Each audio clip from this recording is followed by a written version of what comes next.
اتفاق سے ایک انسان کی، ایک بزرگ کی، اللہ کے نیک بندے کی شیطان سے ملاقات ہوئی۔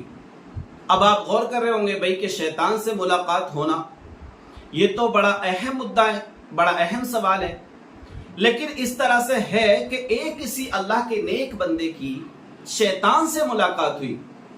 اب جب دونوں کی شیطان میں اور اس اللہ کے نیک بندے میں گفتگو ہوئی، ملاقات ہوئی، تو اس اللہ کے بندے نے پوچھ لیا کہ اے شیطان، تجھے سب سے زیادہ انسان کے کون سے عمل کرنے سے خوشی ملتی ہے؟ دیکھیں میرے جملے توجہ کے ساتھ سنیے گا۔ وہ اللہ کا نیک بندہ پوچھتا ہے، اے شیطان، انسان کا ایسا کون سا عمل ہے جس کے کرنے سے تجھے سب سے زیادہ خوشی ملتی ہے؟ ان جملوں کو بار بار اپنے ذہن میں بٹھا لیجئے اور بار بار خود سنیے، اپنی نسلوں کو سنائیے۔ میں پھر ایک بار اس کو ریپیٹ کر رہا ہوں۔ اے شیطان، انسان کا ایسا کون سا عمل ہے جس کے کرنے سے شیطان کو سب سے زیادہ خوشی ملتی ہے؟ اب جملے دیکھیے، شیطان بیان کرتا ہے کہ ہمیں سب سے زیادہ خوشی جب ملتی ہے کہ جب انسان نشے میں، شراب میں یا کسی طرح کی نشہ آور چیزوں میں مبتلا ہو جاتا ہے، اس وقت ہمیں سب سے زیادہ خوشی ملتی ہے۔ اللہ کے نیک بندے نے پوچھ لیا کہ آخر کیوں؟ اگر کوئی زنا کرے تو تمہیں اتنی خوشی نہیں ہوتی، کوئی چوری کرے تو تمہیں اتنی خوشی نہیں ہوتی، یا اور بھی کسی طرح کی بدکاری کرے تو تمہیں اتنی خوشی نہیں ہوتی؟ تو شیطان خود بیان کرتا ہے کہ دنیا کا کوئی بھی گناہ کرے لیکن ہمیں اس وقت اتنی زیادہ خوشی نہیں ہوتی ہے جتنا کہ نشہ کرنے والے سے ہمیں خوشی پہنچتی ہے۔ اب شیطان یہاں پر وضاحت کرتا ہے، شیطان کہتا ہے کہ دیکھیے، نشہ ایک ایسی چیز ہے کہ نشے کے ذریعے ہم انسان سے ہر چیز کروا لیتے ہیں۔ نشہ جب انسان کر لیتا ہے نا تو وہ اپنی کیفیت سے باہر نکل جاتا ہے، وہ انسان نہیں بچتا۔ یہ سمجھ لیں آپ کہ جب انسان نشہ کر لیتا ہے تو وہ انسان نہیں بچتا۔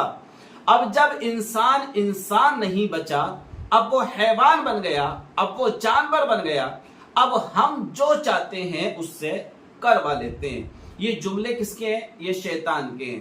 اب یہاں پر غور کریے میرے پیارے اسلامی بھائیوں، آج کے دور میں بیئر، آج کے دور میں شراب یا دوسری نشے آور چیزیں جو مارکیٹ میں بڑی آسانی سے دستیاب ہو جاتی ہیں، آپ غور کریے اور اپنی نسلوں کی فکر کریے۔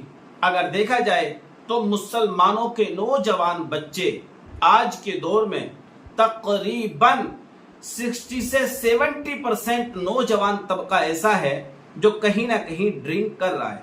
اب آپ غور کریے کہ اس کا ذمہ دار کون ہے؟ اس کا ذمہ دار ہے ان کا جو پریوار ہے، جو ان کے گھر کے جو مکھیا ہیں، وہ اس کے ذمہ دار ہیں۔ اگر انہوں نے ان بچوں کو سمجھایا ہوتا، علم دین کی اہمیت بتائی ہوتی، علم دین سکھایا ہوتا، تو میں امید کرتا ہوں کہ انشاءاللہ جس کے دل میں قرآن پاک ہوگا، اللہ کے فضل و کرم سے کبھی وہ نشے کی طرف نہیں جائے گا۔ یہ میں آپ کو ایک بالکل واضح طور پر ایک بات بتانا چاہتا ہوں کہ دیکھیے، جس دل میں قرآن پاک ہوگا، اس دل میں اللہ تبارک و تعالیٰ کے اس نیک بندے کے دل میں کبھی بھی شراب کا وہ عادی نہیں بن سکتا، شراب نہیں پی سکتا۔ بالاتفاق ایسا کوئی بندہ ہو کہ جس کے دل میں قرآن پاک ہو اور وہ شراب کا عادی بن جائے، ایسا نہیں ہو سکتا۔ تو پتہ چلا کہ ہم نے اپنے مذہب کو بالائے طاق رکھ دیا۔ ہم بچوں کو سمجھانے سے گئے، ہم بچوں کو سمجھاتے نہیں ہیں، ہم بچوں کو سکھاتے نہیں ہیں، علم دین کی اہمیت ہم بتاتے نہیں ہیں، کیا حلال ہے کیا حرام ہے یہ سمجھاتے نہیں ہیں، اور ہم امیدیں لگائے بیٹھے بچوں سے بہت ساری جو کہ ہمیں نہیں لگانا چاہیے۔ اب آپ یہاں پر غور کر لیں کہ آپ کے بچے اگر نشے کے عادی ہیں تو شیطان ان سے بہت زیادہ متاثر ہے، بہت زیادہ خوش ہے، اور وہ دنیا کا ایسا برے سے برا کوئی سا بھی عمل آپ کے بچوں سے کروا سکتا ہے، چاہے وہ جھوٹ ہو، دغا بازی ہو، چوری ہو، زنا ہو، مکاری ہو، کچھ بھی کروا سکتا ہے، یہاں تک کہ ماں باپوں کو قتل بھی کروا سکتا ہے۔ اب آپ غور کر لیجئے، ہمیں اپنے مستقبل کی کتنی فکر کرنے کی حاجت ہے۔ شاید میری ویڈیو آپ کو سمجھ میں آئی ہو، اگر آئی تو ویڈیو کو لائک اور شیئر کریے. اگر چینل پر پہلی بار آئیں تو بھائی ضرور سبسکرائب کر دیجئے. اللہ حافظ.